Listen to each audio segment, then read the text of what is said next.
이사야서 6장 1절로부터 7절 말씀 교독하겠습니다.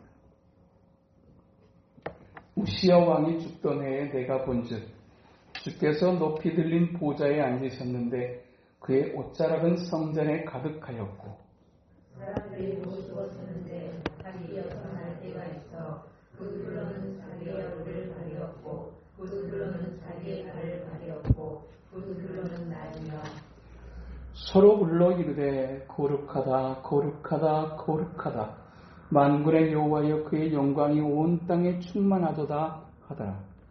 네가 시작한 자의 의로움을 말미암아 문자만이 너가 여호하며 성전의 연기가 충만한지라. 그때 내가 말하되 화로다 나여 부정 망하게 되었도다.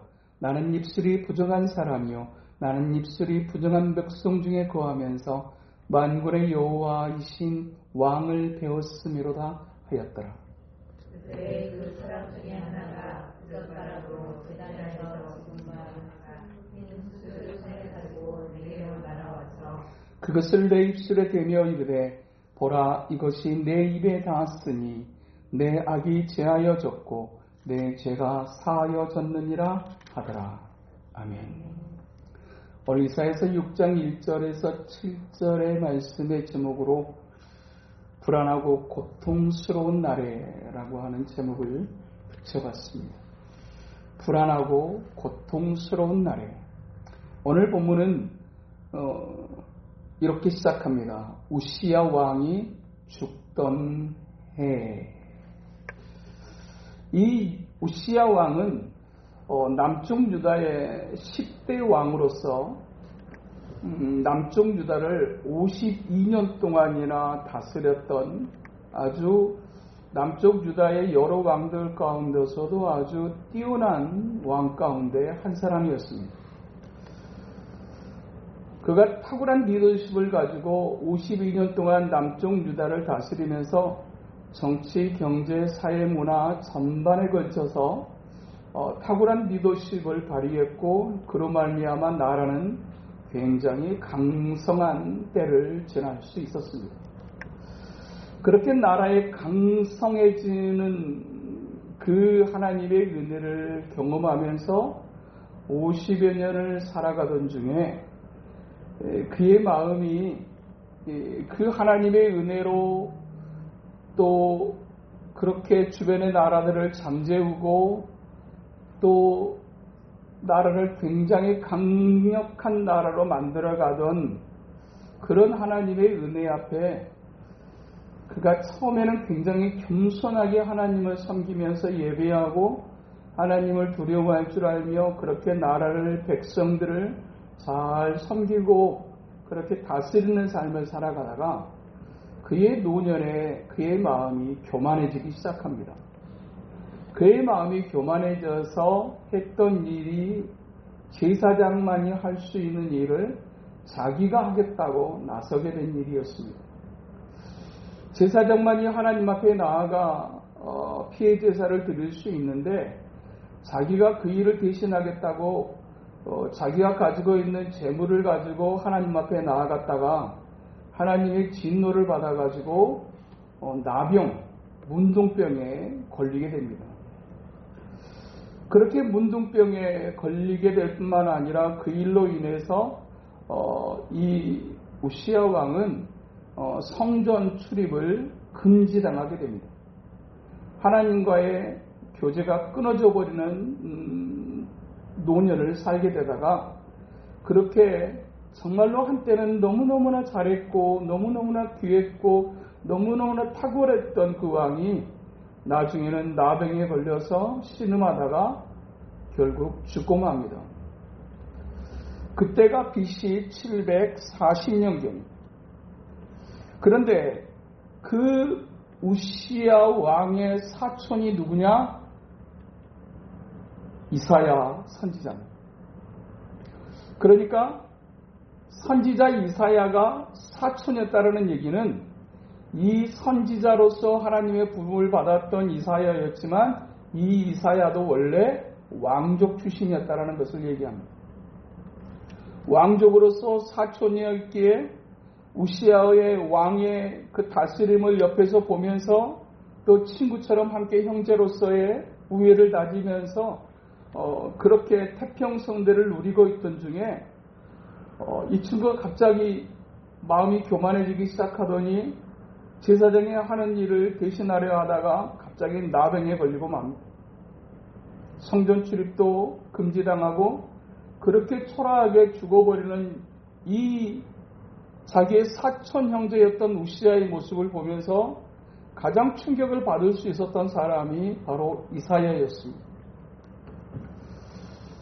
뿐만 아니라 그렇게 강력한 리더십을 가지고 남쪽 유다를 잘 다스리던 때에는 주변의 나라들이 이 남쪽 유다를 향해서 이제 침범할 생각조차도 할 수 없었는데, 그렇게 강력한 리더십을 발휘했던 이 우시야가 죽고 나자 그 뒤에 자리를 이어갈 왕이 부재하고 리더가 부재한 상황 속에 주변에 이 남쪽 유다를 늘 호시탐탐 노리고 있었지만 이제 공격할 수 없었던 주변의 강대국들이 이 남쪽 유다를 향해서 본격적으로 노골적으로 이제 침략의 야욕을 드러내기를 시작합니다. 그로 인해서 정말 우시야 왕이 살아있을 때만 해도 같은 사촌으로서 또 왕족으로서 그렇게 엘리트 생활을 했던 이 이사야가 한순간에 왕의 몰락으로 말미암아서 나라 전체가 뒤숭숭하고 흔들리고는 이 기가 막힐 상황을 겪게 되면서 그가 할 수 있는 일이라고 하는 것은 하나님 앞에 기도하는 것밖에는 할 수 있는 일이 없었습니다. 우리의 인생 속에 어떤 날은 그런 날이 있습니다. 기도밖에는 할 수 없는 날. 뭔가 이것도 해보고 저것도 해볼 수 있는 그런 여지도 없이 하나님 앞에 엎드려 기도할 수밖에는 없던 그런 날. 그 날이 바로 오늘 본문 이사야가 하나님 앞에 엎드렸던 그 날이었습니다. 기도밖에 할 수밖에 없었던 그 이사야가 하나님 앞에 했던 기도는 무엇이었을까요? 주님, 어떻게 합니까? 이거였습니다. 그렇게 잘 나가던 이 땅이, 그렇게 신실했던 그 왕이 한순간에 나락으로 떨어지고 나라는 굉장히 불안해지고 고통스러워져가는 이 상황 앞에서 그가 할 수 있는 일이라고 하는 것은 하나님 앞에 탄식하며 기도하는 것밖에. 하나님, 이 나라 어떻게 하실렵니까? 하나님, 이 땅을 어떻게 해야 될까요? 그렇게 기도밖에 할 수 없었을 때 하나님께서 이사야 선지자에게 보여주셨던 환상의 내용이 오늘 본문에 기록되어져 있는데 그것은 천상의 예배를 보여주시는 것이었습니다. 천상의 예배를 보여주시는데 오늘 본문 1절에 보니까 우시야 왕이 죽던 해 내가 본즉 주께서 높이 들린 보좌에 앉으셨는데 그의 옷자락은 성전에 가득하였고 라고 기록합니다. 성전에 그의 옷자락이 가득했다라고 하는 것은 하나님의 인재가 충만했다. 하늘의 보좌에 하나님의 인재가 충만한 예배의 장면을 이사야 선지자가 환상으로 보았던 것입니다. 그런데 그 하나님의 보좌를 둘러서 있는 천사의 모습을 보여주는데 2절에 보니까 스랍들이 모시고 섰는데, 하나님의 보좌 주변으로 천사들이 동원되어져 하나님을 예배하고 찬양하는 장면을 요한계시록에서도 기록을 합니다. 그 하나님의 보좌 주변에서 하나님을 찬양하는 그 천사들의 일단을 요한계시록에서는 그룹 천사라고 표현되어져 있는데, 이 그룹 천사들보다 더 가까이서 하나님을 예배하는 천사들의 모습을 스랍 천사들로 오늘 본문은 기록하고, 신구약 성경에 딱 유일하게 딱 한 번 이 스랍들이 등장을 합니다. 하나님 앞에서 예배하는 예배자의 상징적인 모습으로서의 이 스랍 천사들. 이 스랍이라고 하는 이 단어의 원문의 뜻은 불타다라는 뜻입니다. 하나님 앞에, 하나님의 보좌 앞에 주변에 둘러서 있는 이 스랍 천사들이 하나님을 예배하는데 그 너무너무나 뜨거운 성령의 충만한 임재 가운데서 타오르듯 하나님 앞에 예배하는 예배자의 모습을 이 스랍 천사들을 통해서 보여주는데, 이 스랍 천사들의 모습을 보니 특별한 이제 모습들을 보게 되어지는데, 이 스랍 천사들이 6개의 날개를 가진 천사들이었다라고 그렇게 기록해주고 있습니다. 이 6개의 날개, 그러니까 세 쌍의 날개를 가지고 이 세 쌍의 날개가 하는 일이 각기 달랐는데, 2개의 날개는 얼굴을 가리웠고, 그리고 2개의 날개는 자기의 발을 가리웠고, 그 나머지 2개의 날개는 날았다라고 그렇게 기록해주고 있습니다. 이 2개의 날개들이 각각 짝을 지어서 했던 일이 달랐는데, 이 모습은 하나님을 예배해야 하는 진정한 예배자의 모습이 어떤 것인가 하는 것을 우리에게 보여주고 있는 것입니다.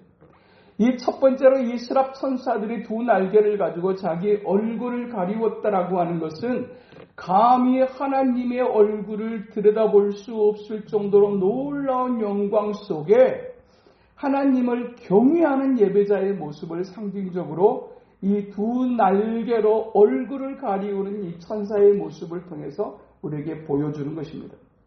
진정한 예배자는 가장 먼저 하나님을 경외하는 마음으로 하나님 앞에 서 있는 것.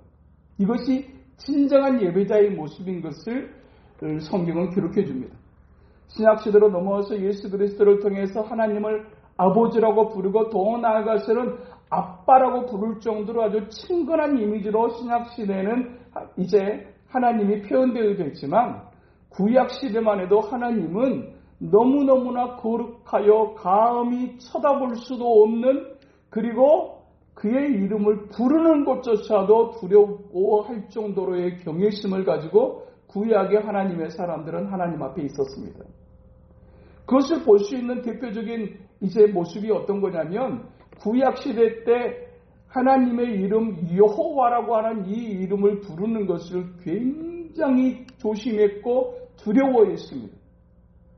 감히 하나님의 이름을 여호와라고 부르는 것, 스스로 계신 자, 스스로 계셔서 온 땅을 다스리시는 그 만왕의 왕이 되시고 만군의 주가 되시는 그 주님의 이름을 부르는 것조차도 두려워서 여호와라고 하는 이름을 감히 부르지 못하고 그 이름을 대신하여 주라고 하는 표현을 가지고는 아도나이라고 하는 표현으로 여호와 하나님의 이름을 대신하며 부르다가, 한때는 이스라엘 백성들이 이 여호와라고 하는 이름을 잃어버렸던, 그러니까 그 이름을 너무 부르는 것을 두려워하여 부르지 않던 세월이 지나가다 보니까 나중에는 여호와라고 하는 그 이름을 잃어버릴 정도로 하나님은 경외의 대상이었습니다. 구약의 인쇄술이 발달하지 않았던 때, 인쇄술이 발달하지 않았던 때, 그들은 하나님께서 선지자들을 통해서 주셨던 하나님의 말씀을 이제 글로 대피를 해가지고 복사본으로 가지고 있곤 했었습니다. 그런데 그 일을 전문적으로 했던 사람들이 서기관들이었는데, 그 서기관들이 따로 모여서 이 하나님의 말씀을 이제 대피를 하게 되게 될 때, 대피를 하다가 하나님 여호와라고 하는 단어가 등장하면 그들은 그 이름을 감히 쓰지 못하고 그럼에도 불구하고 써야 될 상황 속에서 그들이 했던 일은 그 이름을 쓰기 전에 목욕을 하고, 그 목욕을 하고 난 다음에 여호와라고 하는 이름, 하나님이라고 하는 이 이름 한자를 써내려가곤 했다고 기록합니다.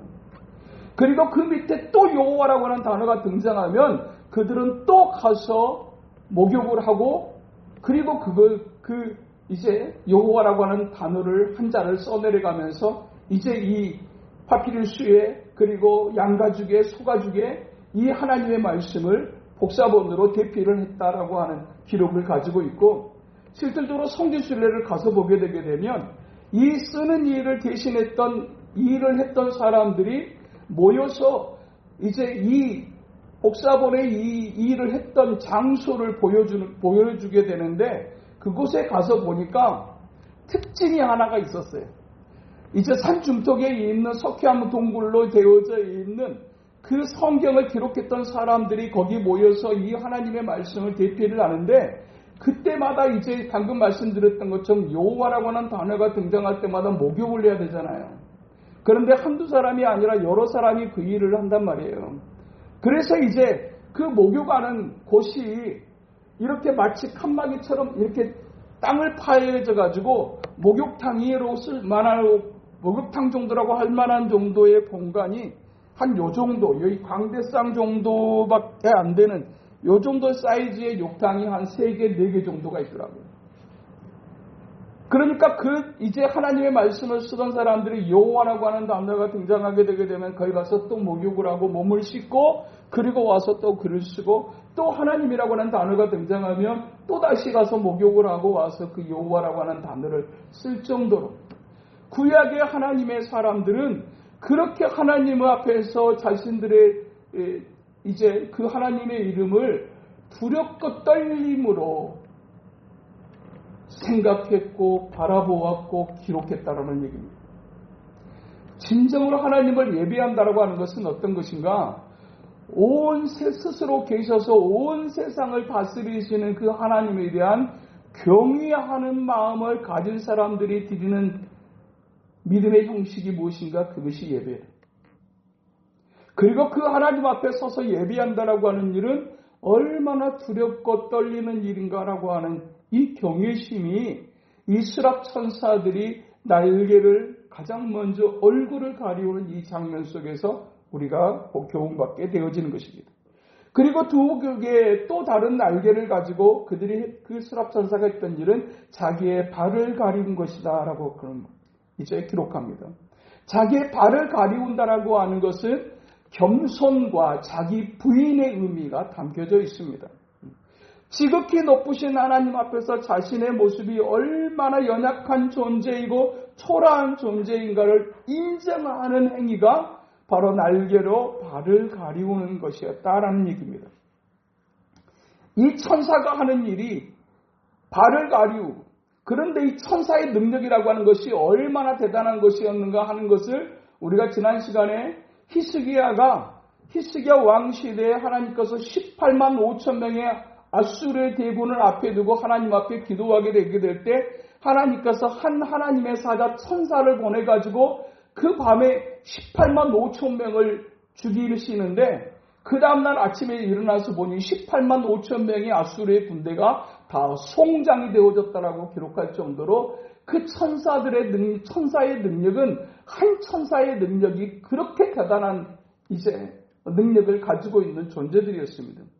그렇게 대단한 능력을 가지고 있는 그 천사들이 하나님 앞에 했던 일은 무엇인가? 발을 가리우는.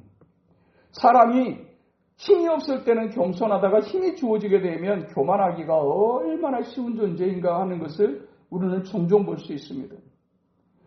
그런데 이 18만 5천 명의 대군도 한 명의 천사가 하룻밤에 겉들이 송장으로 만들어 버릴 수 있는 능력을 가지고 있는 이 천사들이 하나님 앞에서 있는 그들보다도 더 위에 있는 이 스랍 천사들이 자신의 발을 가리우며 그 하나님을 예배하는 장면. 철저하게 하나님 앞에 예배하는 사람들이 갖춰야 될 가장 중요한 태도는 하나님을 경외함과 하나님 앞에 겸손함입니다. 하나님 앞에 산다라고 하는 것은 살아계신 하나님을 늘 의식하며 산다는 것이고 그리고 그 하나님 앞에서 늘 겸손함을 잃어버리지 않고 살아가는 것, 이것이 진정으로 하나님을 믿는 참된 예배자의 모습인 것을 우리에게 말씀해 줍니다.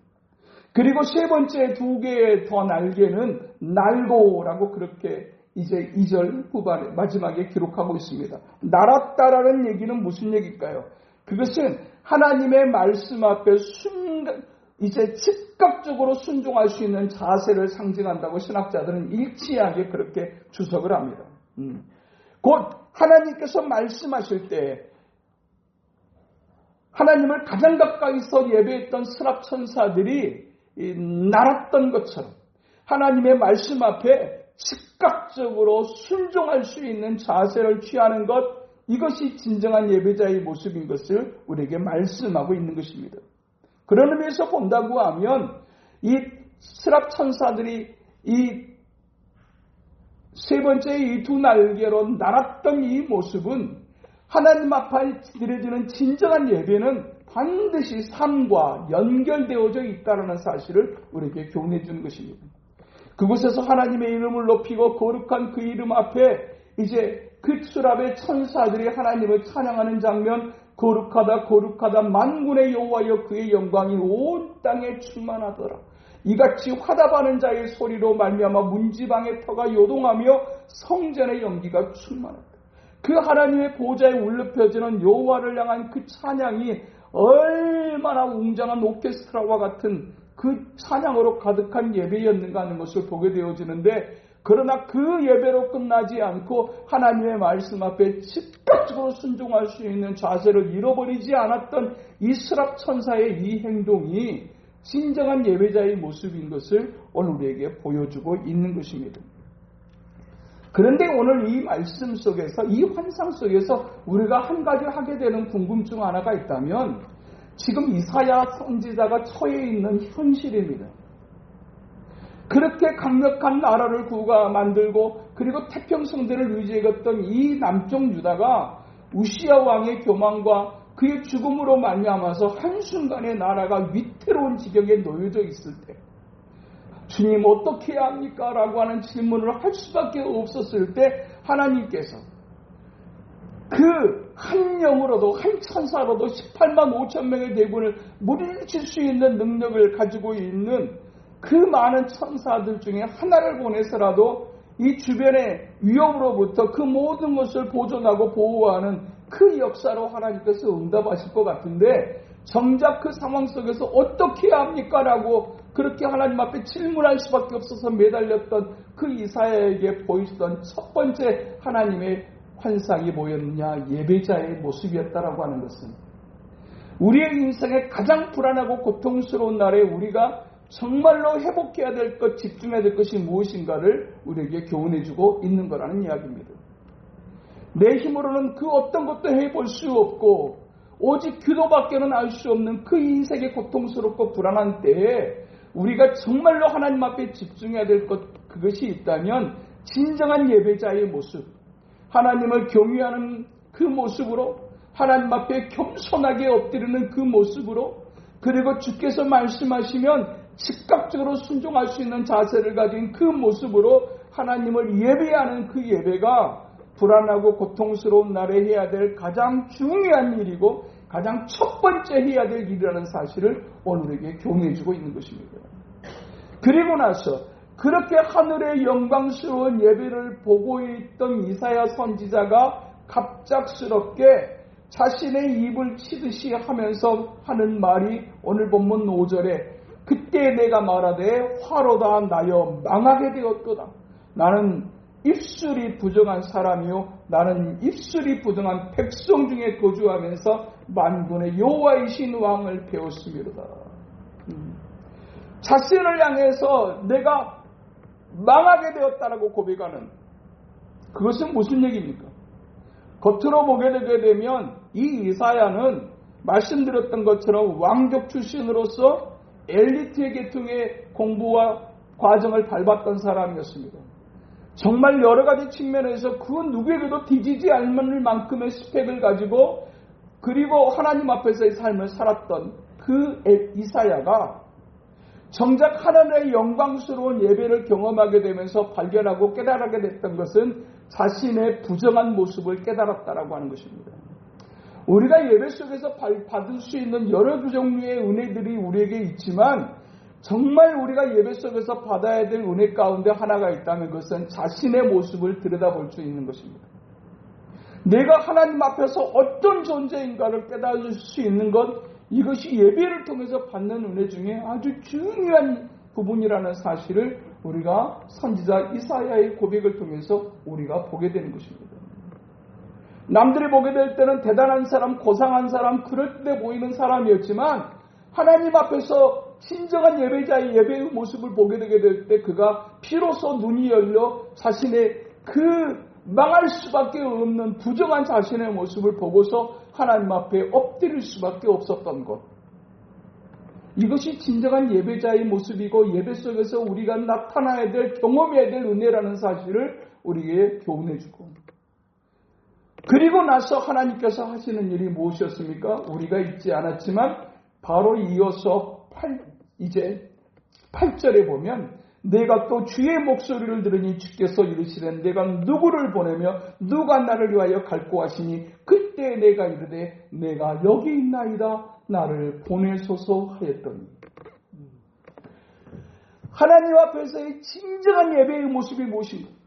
그리고 이 불안하고 고통스러운 날에 우리가 정말로 하나님께서 보여주시고자 하는 것이 무엇이었는가를 스랍 천사들의 천상의 예배를 통해서 보여주시고, 오히려 인생의 불안하고 고통스러운 날에 가장 오히려 집중해야 될 일이 있다면, 회복해야 될 일이 있다면 그것은 하나님 앞에서의 우리의 예배가 회복되어야 된다는 사실을 보이면서, 동시에 하나님 앞에 우리가 하나님이 기뻐하실 수 없는 거룩하지 못한 우리 자신의 모습들을 들여다볼 수 있는 것, 그리고 그렇게 부정한 모습을 보고 그리고 이제 내가 망하게 됐구나라고 고백하게 되게 될 때 하나님께서 이제 그 부정한 것을, 부정한 입술을 정결하게 하시는 장면을 6절로 7절에 기록해 줍니다. 신약의 시대를 살아가는 하나님의 사람들에게 부정함을 제거할 수 있는 유일한 방편은 예수 그리스도의 십자가의 보혈의 능력입니다. 그 보혈의 은혜를 힘입고 정결한 삶을 향해서 하나님 앞에 나아가기를 몸부림하는 자들에게 하나님은 하나님의 거룩한 일을 맡기시며 또 우리를 통해서 하시고자 하는 하나님의 거룩한 역사를 시작하시는 분이라는 사실을 오늘에게 말씀해 주고 있습니다. 불안한 날에, 우리는 고통스러운 날에, 보다 이 불안하고 고통스러운 날이 지나가고 정말로 우리가 사모하는 그날이 오기를 갈망하는 사람이라면 우리가 이 불안하고 고통스러운 날에 집중해야 될 것이 두 가지인 것을 오늘 우리에게 말씀해 줍니다. 그것은 하나님 앞에 진정한 예배의 회복이며 또 하나는 하나님의 기뻐하시는 거룩함인 것을 오늘 우리에게 말씀해 주고 있습니다. 이 두 가지의 회복의 역사를 향해 나아가게 될 때 하나님은 오늘 또 하나님 앞에 예배하는 진정한 예배자를 향해서 사명을 맡기시며 하나님의 거룩한 일을 맡기시는 분이라는 것을 오늘 우리에게 교훈해 주고 있는 것입니다. 그렇다면 우리가 이 밤에 해야 될 기도는 무엇입니까? 그것은 예배의 회복을 위한 기도입니다. 하나님 아버지, 우리가 하나님 앞에 드려지는 우리의 예배가 정말로 하나님의 기뻐하시는 모습의 예배로 더 뜨겁게 하나님 앞에 들여 올려지는 그와 같은 예배의 모습이 회복되어지게 하여 주시옵소서. 우리는 먼저 우리의 필요들이 채워지기를 구하고 우리의 빈자리가 채워지기를 먼저 구하지만 진정으로 우리가 먼저 해야 될 것은 지금 이 자리에서 이 모습 안에서 우리가 하나님이 기뻐하시는 영적 예배자로의 모습을 회복하는 것, 그것이 가장 중요한 급선무인 것을 오늘 우리에게 말씀하시고, 그리고 우리 자신 안에 있는 부정한 것들을 예수 그리스도의 십자가의 거룩하신 능력으로 태워내고, 그리고 그 십자가의 은혜를 힘입어 거룩함을 몸부림하는 것, 이것이 하나님의 기뻐하시는 내일을 도모하는 가장 중요한 두 개의 방편인 것을 오늘에게 말씀해 주고 있는 것입니다. 오늘 또 나 한 사람의 기도가 얼마나 소중한 기도인가 하는 것을 우리는 계속 금요일마다 살핍니다. 하나님 아버지 앞에서 내가 그 한 사람으로서, 한 사람의 예배자로서, 한 사람의 기도하는 사람으로서 그렇게 하나님 앞에 몸부림하며 기도하게 되게 될 때 하나님의 그 기도를 얼마나 소중하게 여기시고 그 한 사람의 기도를 기초로 하여 하나님은 나라 민족 전체의 공동체 전체에 놀라운 은혜와 역사를 예비하시는 분이라는 사실을 오늘에게 말씀하셨던 것처럼 오늘 또 이 밤에 우리가 해야 될 기도, 하나님 아버지 먼저 된 우리가 하나님의 기뻐하시는 예배자로 서는 역사가 나타나게 하시고 하나님 아버지 앞에서 드려지는 이곳에서 드려지는 공동체 예배가 드려지게 될 때마다 하나님의 임재가 경험되어지는 우리의 예배가 되게 하여 주시옵소서. 그리고 우리가 예배하는 예배자로서의 삶은 이곳에서 드려지는 예배로 끝나는 것이 아니라 하나님의 말씀을 삶 속에 적용하는 그런 진정한 거룩함을 향해 나아가기를 몸부림하는 삶과 연결되어졌다는 사실을 우리가 생각하면서 하나님 아버지 앞에서 내가 하나님의 성령을 기쁘시 가지 못했던, 성령을 근심있게 했던 우리의 모습은 무엇이었는지를 겸손히 십자가를 붙잡고 회개하고 오늘도 날 구원하신 하나님 아버지 앞에, 그리고 나의 기도에 귀를 기울이시는 하나님 앞에 우리들의 연약함 고백하며 우리들의 기도의 제목을 하나님 앞에 엎드려 구하는 이 밤 저와 여러분 될 수 있게 되기를 주님의 이름으로 축복합니다. 거룩하신 하나님 아버지, 오늘 또 베푸신 귀한 사랑 앞에, 귀하신 그 말씀 앞에, 또한 우리가 어떻게 하나님 앞에 서야 되는지, 무엇이 필요한지 오늘 또 우리로 듣게 하시니 하나님 아버지 감사합니다. 아버지 하나님, 이 밤에도 하나님의 거룩하신 말씀을 주셨사오니 거룩하신 말씀을 붙잡고 또한 기도하는 이 밤 될 수 있도록 하나님 도우시고 인도하여 주시옵소서. 주의 영으로 충만하게 하셔서 오늘도 우리의 기도가 형식적인 기도가 아니라 정말로 하나님의 성령에 이끌리어 드려지는 우리의 기도가 될 수 있도록 주여 도우시고 인도하여 주시옵소서. 예수님 이름으로 기도하옵나이다. 아멘.